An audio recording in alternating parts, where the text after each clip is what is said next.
हाँ तो नमस्कार साथियों। आज के इस वीडियो में हम देखने वाले हैं बिहार बोर्ड जो क्लास 10th होता है, जो गणित है यानी मैथ है, उसका चैप्टर नंबर 7 जो है वो है त्रिकोणमिति का परिचय, जो कि एक बहुत ही इम्पोर्टेंट चैप्टर क्लास 10 के अंतर्गत मैथ में होता है। ठीक है, इससे जो है लगभग हर वर्ष मैट्रिक की परीक्षा में 20 नंबर का सवाल जो है पूछा जाता है। ठीक है, इसमें जो है ऑब्जेक्टिव, 2 नंबर वाले सब्जेक्टिव, 5 नंबर वाले सब्जेक्टिव, तीनों प्रकार के सवाल पूछा जाता है। ऐसा बहुत कम चैप्टर है जिससे ये तीनों प्रकार के सवाल पूछा जाए। तो ये जो महत्वपूर्ण चैप्टर्स होते हैं गणित में, उसमें से ये एक नंबर पर ये चैप्टर आता है। ठीक है, तो इसमें हम आज करने वाले क्या हैं कि इसके जितने भी सूत्र हैं वो सारा आज आपके दिमाग में जाने वाला है, और इस वीडियो को देखने के बाद आपका जो वो सूत्र है वो दिमाग में जुबान पे आ जाएगा। ठीक है, तो चलिए इसमें हम क्या क्या और कैसे करेंगे उसको पहले समझते हैं। ठीक है, तो सबसे पहले क्या है कि इसको शुरू करने से पहले कुछ महत्वपूर्ण टर्म्स है, नाम है, जिसको आप याद कर लीजिए। वीडियो के बीच में आपको याद आएगा अगर आप पहले नहीं पढ़े हैं तब।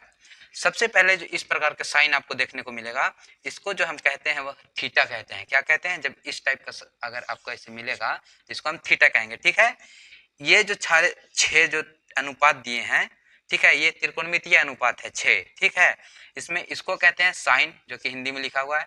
फिर इसको कहते हैं कॉस, इसको कहते हैं टैन, इसको कॉसेक, इसको सेक, और इसको कहते हैं कॉट। ये जो 6 अनुपात है ये बार बार बाद में उपयोग में आएगा। ठीक है, और आगे क्या उपयोग में आने वाला है? कर्ण, जिसको H से सूचित करते हैं, आधार जिसको B से सूचित करते हैं, और लंब जिसको हम P से सूचित करेंगे। इसको इंग्लिश में कहेंगे H, जिसको हाइपोटेनस कहते हैं, B बेस, P परपेंडिकुलर। ठीक है, बिना किसी देरी के चलिए हम लोग देखते हैं कि इसको हम कैसे करेंगे। तो सबसे पहले क्या है कि हम त्रिकोणमिति के जो सूत्र होता है साथियों, उसको हम 5 हिस्सा में बांट रहे हैं। कितना हिस्सा में बांट रहे हैं? 5 हिस्सा में।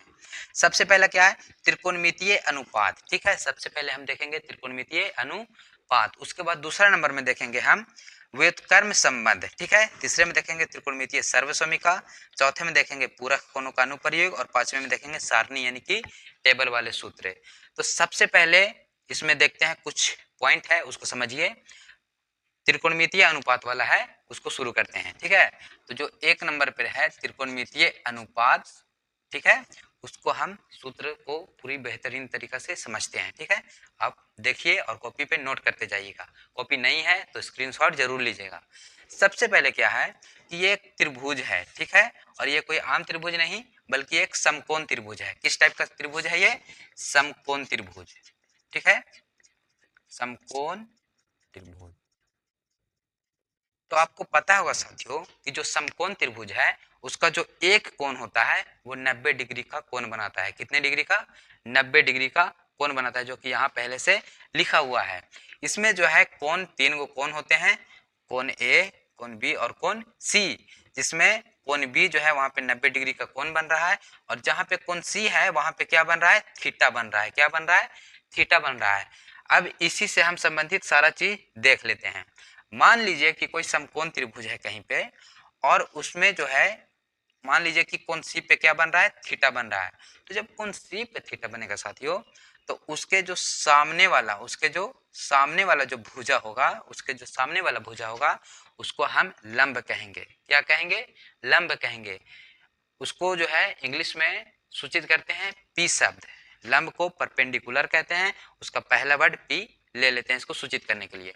उसके बाद क्या होता है कि ये जो 90 डिग्री का जहाँ पे कोण बन रहा है, 90 डिग्री के कोण के सामने वाला जो एंगल होता है, एंगल नहीं भुजा जो होता है, वो होता है कर्ण, यानी कि एच। उसको एच से सूचित करते हैं। कर्ण को एच से इसलिए सूचित करते हैं क्योंकि इसका जो इंग्लिश वर्ड होता है वो हाइपोटेनस होता है। उसको एच से हम लोग पहला वर्ड ले लेते हैं। आगे है एक कर्ण हो गया और एक लंब हो गया। तो अब जो तीसरा भुजा बचता है वो क्या बचता है? आधार बचता है। और जो आधार होता है उसको हम बी से सूचित करते हैं, क्योंकि बी से बेस होता है। बेस मतलब आधार। ठीक है, तो ये मैं क्यों समझा रहा हूं, बस नेक्स्ट आपको पता चलने वाला है कि ये क्यों समझा रहे हैं। तो जो साइन थीटा होता है साथियों, साइन थीटा जो होता है, अगर त्रिकोणमितीय अनुपात में देखा जाए तो साइन थीटा का जो सूत्र होता है वो होता है पी बटे एच। पी बटे एच, पी बटे एच यानी कि लंब बटे कर्ण। लंब बटे क्या होता है? कर्ण होता है। ठीक है, आगे देखिए, आगे है कॉस थीटा। तो जो कॉस थीटा होता है उसके बराबर होता है आधार बटे कर्ण। क्या होता है? आधार बटे कर्ण, यानी कि बी बटे एच। ठीक है। तीसरे में है टेन थीटा। टेन थीटा बराबर होता है लंब बटे आधार, लंब बटे आधार। ठीक है। इसको हिंदी मीनिंग आप लोग लिख लीजिएगा इसको, क्योंकि यहाँ पे लिखा हुआ है। अब क्या है कि तीन तो हो गया, अब ये तीन को कैसे लिखना है। ठीक है, तो इसको समझिए, ये बहुत आसान है लिखना। अगर आप ये तीन याद कर लिए तो ये तीन लिखना बहुत ही आसान होता है। ठीक है। तो त्रिकोणमिति में जो है आपको एक चीज याद रखना है। क्या याद रखना है? कि जब भी साइन लिखा रहे, जब भी साइन लिखा रहे तो उसको याद रखिएगा कि साइन का जो उल्टा होता है वो होता है कौशिक। साइन का हमेशा क्या उल्टा होता है? कौशिक होता है। कॉस का जो उल्टा होता है वो होता है सेक। ठीक है। और टेन का उल्टा हो जाता है अपना कॉट हो जाता है। तो इसमें जो है बस उल्टा कर देना है। क्या करते जाना है? उल्टा करते जाना है। तो साइन थीटा बराबर है पी बटा एच, तो कॉसेक थीटा बराबर क्या हो जाएगा? एच बटा पी। बस इसको उल्टा कर दिए। ठीक है। कॉस थीटा बराबर है बी बटा एच, तो बस यहाँ पे उल्टा कर देंगे एच बटा बी। टेन थीटा बराबर है पी बटा बी, तो इसको कॉट थीटा बराबर कर देंगे बी बटा पी। इसको बस उल्टा कर देना है। ये तीन और तीन छह आपको अनुपात वाले सूत्र जो है यहीं पे समाप्त होते हैं। ठीक है, ये खत्म हो गया। अब चलते हैं हम लोग दूसरे वाले सूत्र में, जिसको कहते हैं व्युत्क्रम सूत्र। ठीक है। तो व्युत्क्रम सूत्र जो है यहाँ पे लिखा हुआ नहीं है, हम थोड़ा सा वीडियो रोक देते हैं, उसके बाद उसको हम लिख के और फिर आप लोग को समझाते हैं।